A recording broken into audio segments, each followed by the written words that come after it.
আমার পিছনেই ভারত সেবাশ্রম যে মন্দির, সেই মন্দির তোমাদের দেখালাম। তার পাশেই রয়েছে ITI কলেজ এবং এদিকে রয়েছে ছাত্রাবাস। এদিকে আরেকটা মাঠ, সাথে এত বড় থাকার জায়গা। বোলপুর আসলে আমার মনে হয় সব থেকে বেস্ট থাকার জায়গা এটাই। ভারত সেবাশ্রম সংঘের এই ঘরগুলো কোনো হোটেলের থেকে কম নয়। আর আমি যেখানটায় রয়েছি ঠিক সামনেই রয়েছে এরকম একটা খেলার মাঠ। আর 126 নম্বর রুমটা আমাকে দেওয়া হয়েছে। আর রুমটাতে থাকতে পারে অন্তত 4 জন।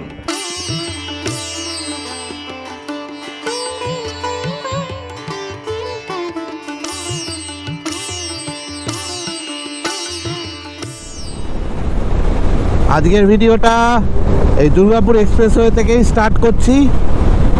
যাচ্ছি কোথায় টাইটেল থাম্বনেল দেখে নিশ্চয়ই বুঝেই গেছো।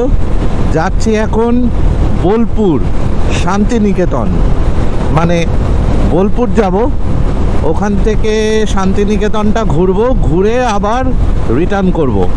তো এরকমই প্ল্যান রয়েছে। আর ঠান্ডার ওয়েদার, চতুর্দিক কুয়াশাচ্ছন্ন, তার মাঝখান দিয়ে যাচ্ছি। যা দারুণ লাগছে এতদিন পর রাইড করতে। যারা এই রাইড করে তারাই এই মাহাত্ম্য একদম বুঝতে পারবে। তো চলো একদম তোমাদের সঙ্গে কথা বলছি শক্তিগড়ে গিয়ে, যেখানে আমি গিয়ে একটু চা খাবো, তারপর আবার রওনা দেব।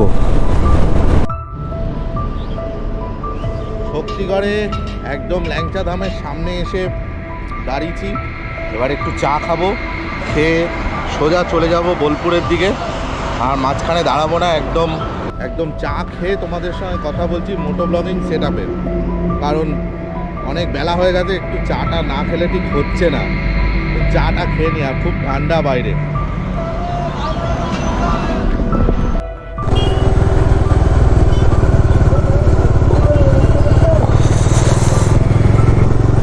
বোলপুর শান্তিনিকেতন 50 কিলোমিটার, ঘুষকরা 27, কাটোয়া 59।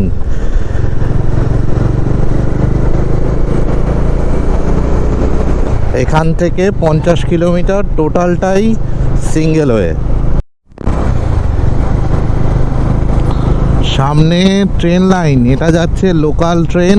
ডান দিকেই একটা নতুন ব্রিজ তৈরি হচ্ছে। এই ব্রিজটা হয়ে গেলে রাস্তাটা অনেকটা চওড়া হয়ে যাবে।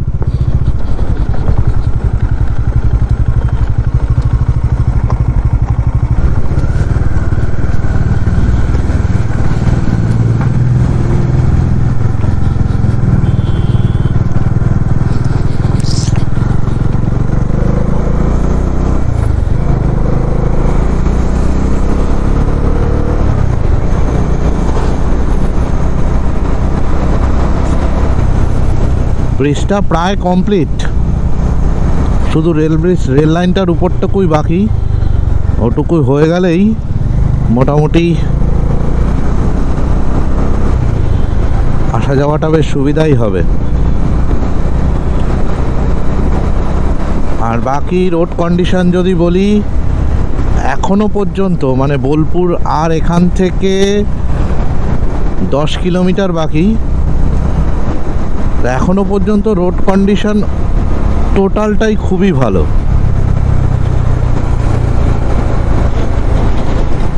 দুর্গাপুর এক্সপ্রেসওয়েতে সামান্য কিছু ডাইভারশন বাদ দিলে রোড কন্ডিশন খুবই ভালো।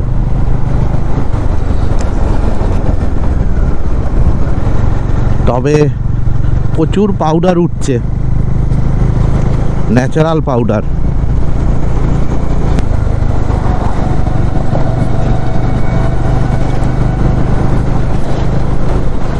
খিরাই নদীর ব্রিজ, আর ঠিক আমার ডান দিকেই রয়েছে রেলের ব্রিজ।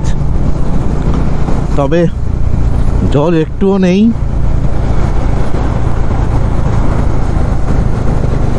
এক ফোঁটাও জল নেই নিচে। পৌষ মেলা 2023 পৌষ মেলা হচ্ছে এইখানে। এটা কিসের গেট? আচ্ছা, হস্তশিল্প মেলা, বিশ্ব ক্ষুদ্র বাজার হস্তশিল্প মেলা।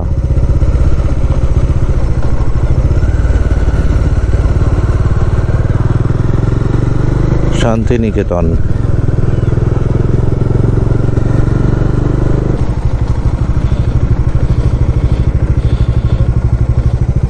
ভারত সেবাশ্রম সংঘ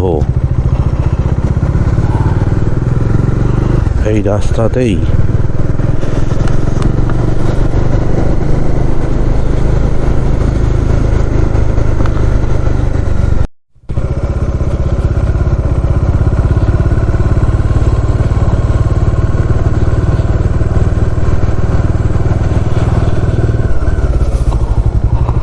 প্রচুর লোক এখানে এসছে আর খুব সুন্দর সাজানো গোছানো। একদম রয়েছি ভারত সেবাশ্রম সংঘের ভেতরে, আর ঠিক এরকম একটা মাঠের উপর আমি দাঁড়িয়ে রয়েছি। আর আমার পিছনে পুরো অংশটাই রয়েছে ধর্মশালা, এবং খুব সস্তা।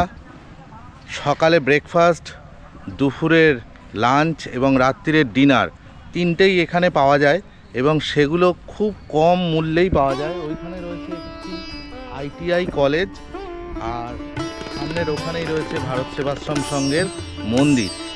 চলো মন্দিরটা আগে দেখি।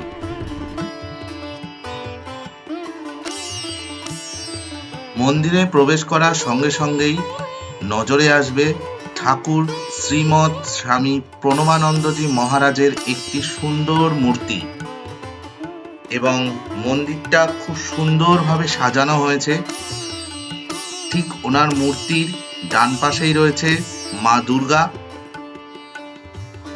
এখানে এসে মহারাজের সঙ্গে কথা বলে জানতে পারলাম এখানে মা দুর্গার নিত্য নৈমিত্তিক পুজো হয়, এবং মন্দিরটা খুব শান্তশিষ্ট। বাচ্চারা খেলাধুলা করছে, এবং আরও একটি মূর্তি রয়েছে যেটি হলো দেবাদিদেব মহাদেব, তার মূর্তি। জয় শিব শম্ভু।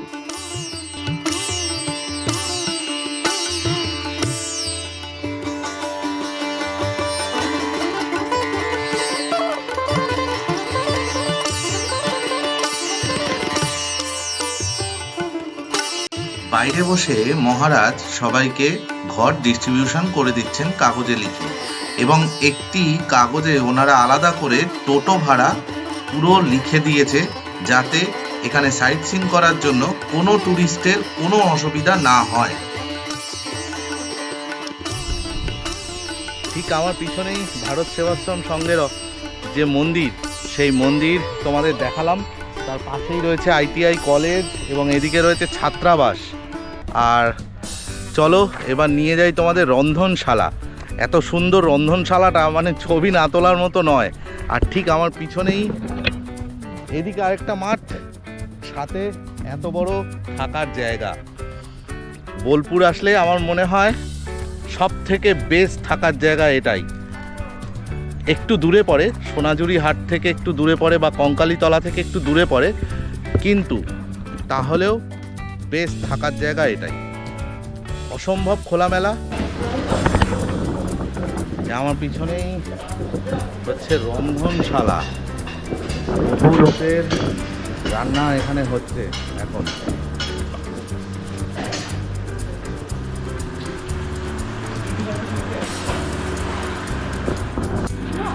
বিঘে জমি, 300 একর জমি, মানে এত বড় এরিয়া কোথাও। কত বড় উনুন, রান্না হচ্ছে, আর দুখানা। আমি রয়েছি ঠিক এরকম জায়গার একটা রুমে, যেটা 126 নম্বর রুম। চলো রুমটা দেখাই। আর মন্দিরটা তো দেখালাম, সাথে রয়েছে এখানে একটা ITI কলেজ, আর ক্যাম্পাসটা বিশাল বড়, বিশাল। আর এদের পরিষেবা সত্যি খুব সুন্দর। মানে মহারাজ আমাকে একটা রুম দিয়েছে এত বড় যে বলার কিছু নেই। তো চলো রুমটা দেখাই তোমাদের।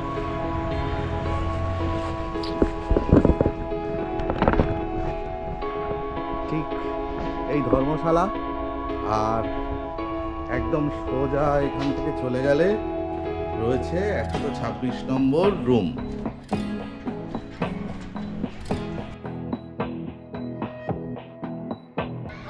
আর রুমটাতে থাকতে পারে অন্তত 4 জন, বাট আমি এখানে একাই রয়েছি। আমি চলে যাব বলে মহারাজ আমাকে দিয়েছেন। বাথরুমটাও খুব সুন্দর,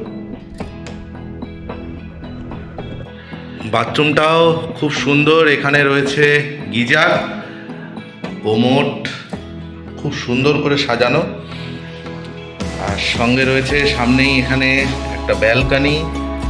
যারা আসছো এই ব্যালকনিতে বসে কিছুটা সময় কাটানো যেতে পারে। এই ভিডিওটা এখানেই শেষ করছি, দেখা হচ্ছে আবার নতুন ভিডিওতে। ততক্ষণ পর্যন্ত যারা আমার চ্যানেল দেখছো তাদেরকে বলবো অবশ্যই সাবস্ক্রাইব করো, আর যদি ভালো লেগে থাকে তাহলে ফ্যামিলি মেম্বার, বন্ধু বান্ধব সবার মধ্যে শেয়ার করে দিও। জয় হিন্দ।